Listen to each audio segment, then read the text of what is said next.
Ladies and gentlemen, welcome back, and we are here again today, joined by Casey, Safe, Piotr, and myself. And today we are going to be talking about real estate, property investment, and artificial intelligence. So we're going to go round the room, and obviously you guys at home take part.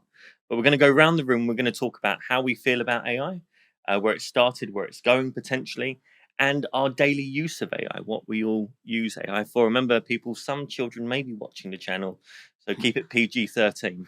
I tell you what, just because I know him so well, and I know he uses it literally every single day, we're going to start with Piotr, and then I'm going to piggyback off whatever he says. Piotr, what do you think about AI, the application in property, and how do you use it every day? Yes, I think for me AI, yeah, we use it a lot in the business, but I also think there is a scope to use it a lot in property auctions, perhaps as well. And we've seen through the COVID times how quickly things have changed in the auction industry, from all the auctions being held always in the room to suddenly zero auctions being held in the room, and then everything going online and staying online. I think with AI and prop tech and stuff, it's gonna happen somehow similar way, because that change is gonna require some sort of external force. Because I don't think auctioneers will come and say, "Yeah, no, we just use AI to do our auctions or something." Yeah. But there's a lot of potential for use of AI in valuations of properties, in researching properties, perhaps researching things that we can use add value to, how we can add value to properties. And but what I use it on a daily basis is obviously ChatGPT, especially now the ChatGPT 4.0 is phenomenal. All of the new capabilities of it, like you can talk to it, you can upload images, videos, PDFs, gigantic kind of document, and you can get research within seconds done. So for us, this is super important. Reviewing auction legal packs, sometimes I take the PDF from the legal pack, put in the chat GPT, and I ask it question. If it's a lease, I ask, give me the summary of this lease. What can I do when the tenant stops paying? What can I do if this happens? Can you put in the full legal pack, or can you only do it like document by document? You can't put the full legal pack, yeah. PDFs, Word documents, pretty much you can put everything in there. I don't know what's the limit. I think the most PDF files I put in that chat GPT was 4. But I'm pretty sure you can. Have you ever broken ChatGPT? A few times, yeah. Yeah, okay, I thought so. Yeah, I like testing boundaries. Yeah, I mean, on that ChatGPT, the interesting thing that I was watching something, and it said that the thing with ChatGPT is the better the questions that you ask it, the better the outcome you're going to get. So it was something like, you tell ChatGPT, ask me 20 questions about my business, so then you can write me a blog post, you can write me an email, you can write me some website content.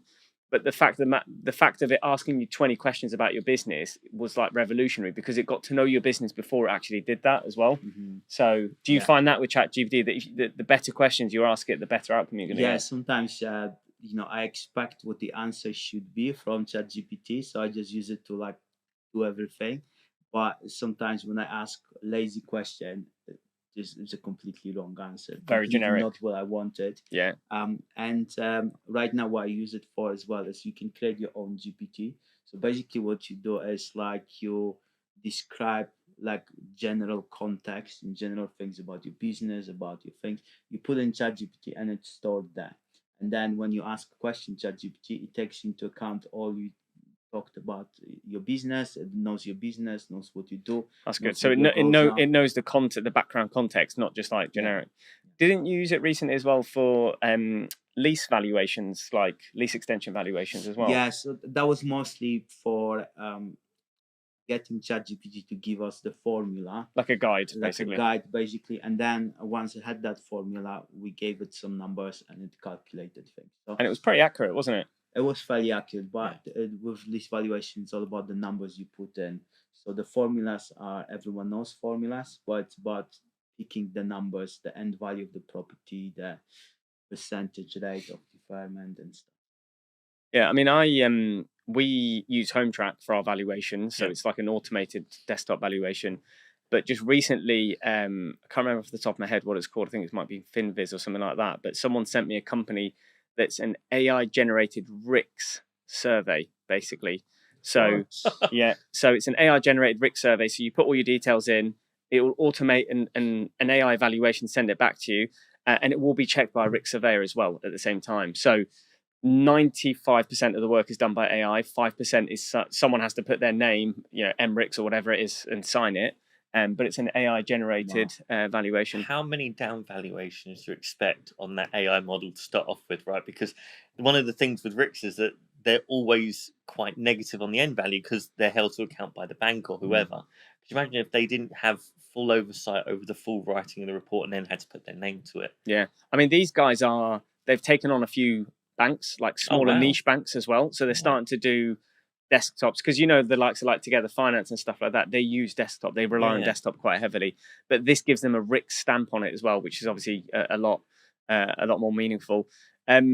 I also think AI comes into, I mean, I know we don't really talk about this, but just generally like smart homes as well. So I've been a massive advocate of smart homes. I think it's just revolutionary to be able to automate things like, if it's between sunset to sunrise, if there's a motion here, turn the light on for 5 minutes and then turn it off again or whatever it is. But you can really do a lot of automation with smart homes.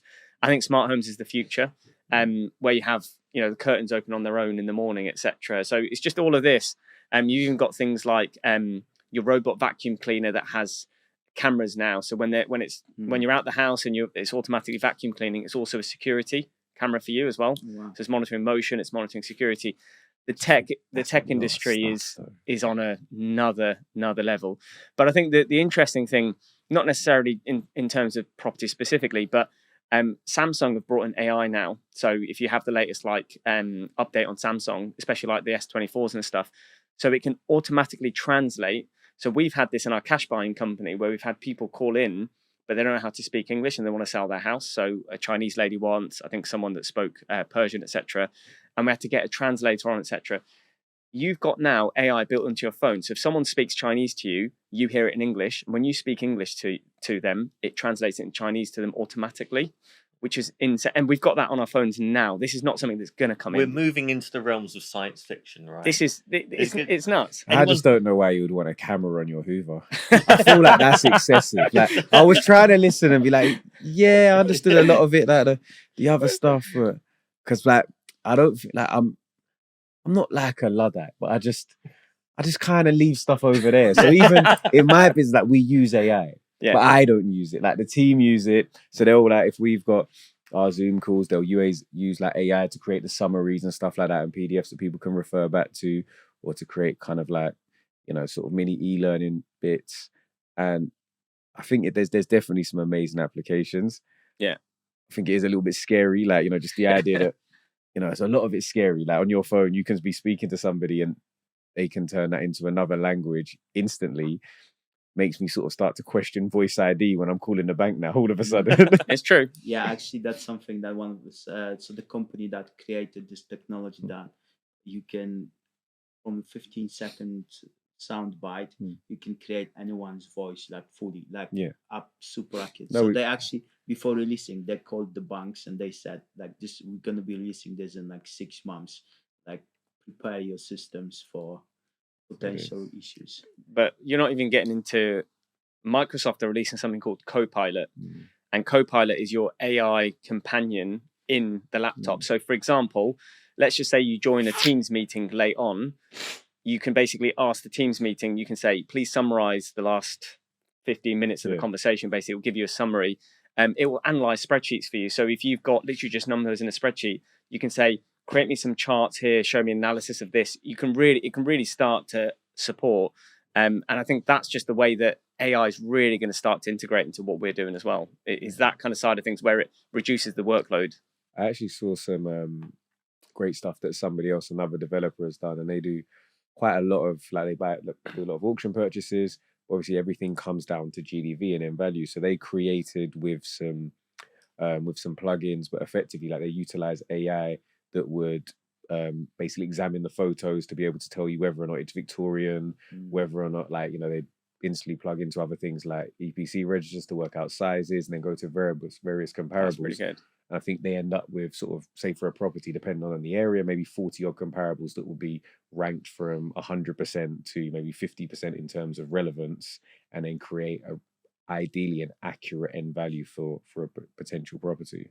It's all about reducing the operation, the workload, right? So you can be more efficient. But I think the most interesting thing I've seen is, I don't know if you guys have seen the AI companions.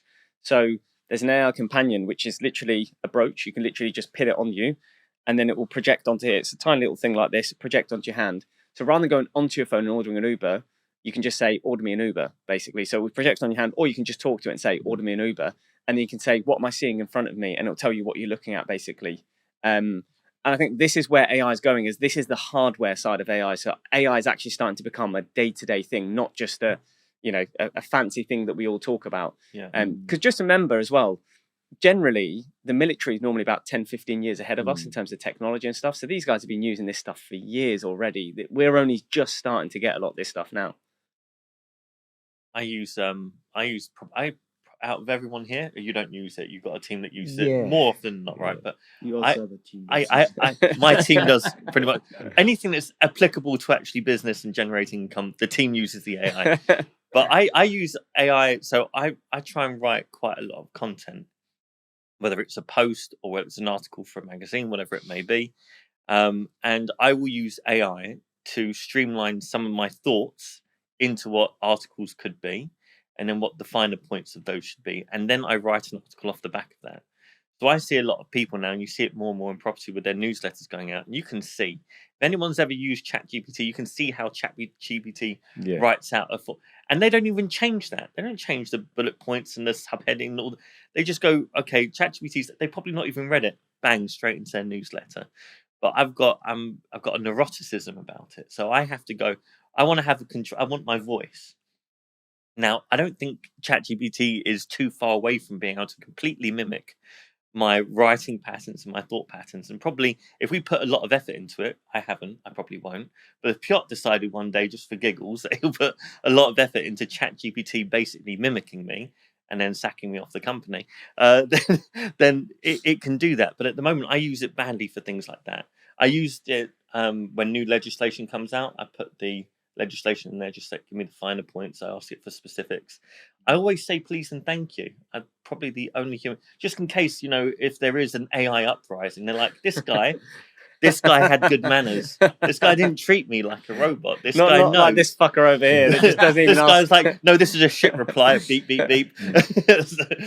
But no, I always say please and thank you. I can't help myself. Fair enough. Okay, so that's the AI summary. So again, it'll be good to understand what you guys use AI for. I think AI is just one of these really intriguing things that every time I sit with people and they tell me how they're using what they're using it for, it just gives you more and more ideas. But obviously we're in the real world, so how does that work in the real world for you guys? What do you use it for as well? So drop some comments in below. Yeah, and give us some alternative uses for ChatGPT, perhaps that we didn't think about, because we're always looking for ideas, and other programs and other things. Send them our way. Good stuff.